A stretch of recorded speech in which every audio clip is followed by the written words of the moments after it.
महाराष्ट्र की सियासी जंग में अब राज ठाकरे की भी एंट्री हो गई है। एकनाथ शिंदे ने फोन पर एमएनएस चीफ राज ठाकरे से बात की है और सूत्रों के मुताबिक दोनों के बीच मौजूदा सियासी हालात को लेकर चर्चा की गई है।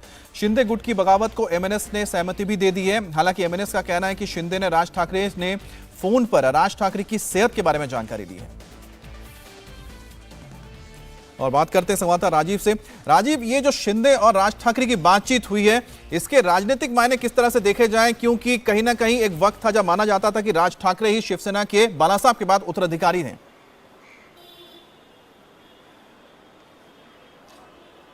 देखिए, इस बात को अगर इस तरह की परिस्थिति नहीं होती महाराष्ट्र में तो ये बहुत सामान्य बात थी कि राज ठाकरे एक बड़े कद के नेता है। राज ठाकरे अस्पताल में थे, उनकी सर्जरी हुई थी, तो एक नेता ने दूसरे नेता को फोन किया। लेकिन इस वक्त जो महाराष्ट्र की राजनीति में भूचाल आया हुआ है और वो भूचाल भी एकनाथ शिंदे के स्टेप के बाद आया है, तो जाहिर बात है कि इसके मायने बहुत सारे निकाले जा रहे हैं।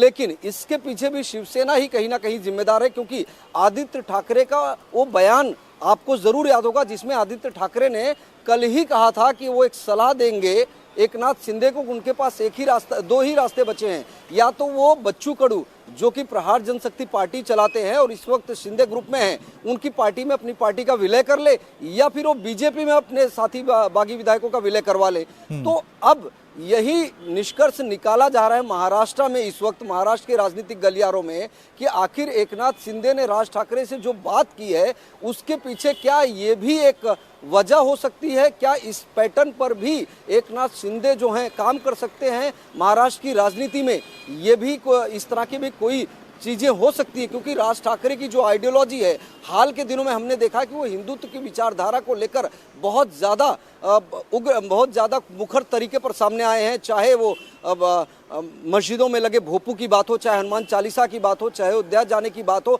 तमाम जब बातें जो उन्होंने कही वो सब हिंदुत्व की विचारधारा को लेकर भगवा सवाल लपेटे हुए उनकी तस्वीरें आती रही है। तो जाहिर बात है कि राज ठाकरे भी अब अपनी अगर राजनीति जो है उनकी, उसको चमकाने के लिए हिंदुत्व का कहीं ना कहीं एक चेहरा बनते हुए अपने आप को दिखा रहे हैं, और ऐसे में ये एक संजीवनी साबित हो सकती है एकनाथ शिंदे के लिए। लेकिन क्या यह हकीकत में बदलेगा? क्या जो बाकी विधायक हैं वो शिंदे अगर इस तरह का कोई कदम उठाते हैं तो वो सहमत होंगे?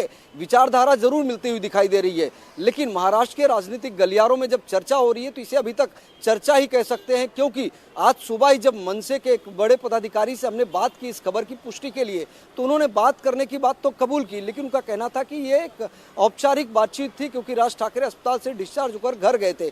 बाकी क्या कुछ बातें हुई इस बारे में पार्टी अभी कुछ कहना नहीं चाहती, कि इस बारे में उन्हें जानकारी भी नहीं है। लेकिन हर राजनीति में जब दो नेता एक दूसरे से बात करते हैं तो उसके कुछ ना कुछ मायने जरूर निकाल जाते हैं। हमारे पास ये भी जानकारी कि एक बार नहीं बल्कि दो बार बात हुई है राज ठाकरे और एकनाथ शिंदे की। तो अगर पहली बार को इस तरह से देख लें कि हालचाल लेने के लिए फोन किया था एकनाथ शिंदे ने, तो सवाल ये उठता है कि दूसरी बार क्यों फोन किया था?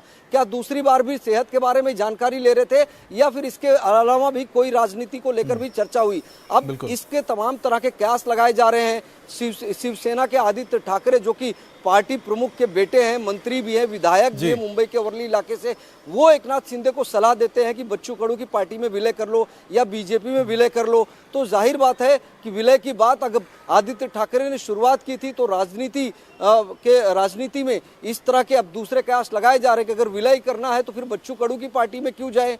जाने का तो फिर राज ठाकरे की पार्टी में भी जा सकते हैं। बिल्कुल, तो आपने जो जिक्र किया, पार्टी में जिस तरह की आइडियोलॉजी एकनाथ शिंदे लेकर चल रहे हैं वो मैच करती है। बिल्कुल करती है। और दूसरी बात है कि जो ठाकरे जो नाम का इस्तेमाल किया जा रहा है, जिसको लेकर संजय राउत ने भी बाप तक का सवाल उठा दिया, तो ऐसे में राज ठाकरे भी सबको ही पता है कि ठाकरे परिवार से आते हैं और वो बाला साहब के कितने करीबी थे, ये तो किसी को बताने की खैर जरूरत तो नहीं है। बहुत बहुत शुक्रिया राजीव, आप नजर बनाए रखें, आगे अपडेट के लिए आपके आते रहेंगे। इंडिया टीवी हर वक्त हर जगह डाउनलोड करने के लिए सर्च करें India TV news Google play store या ऐप स्टोर पर।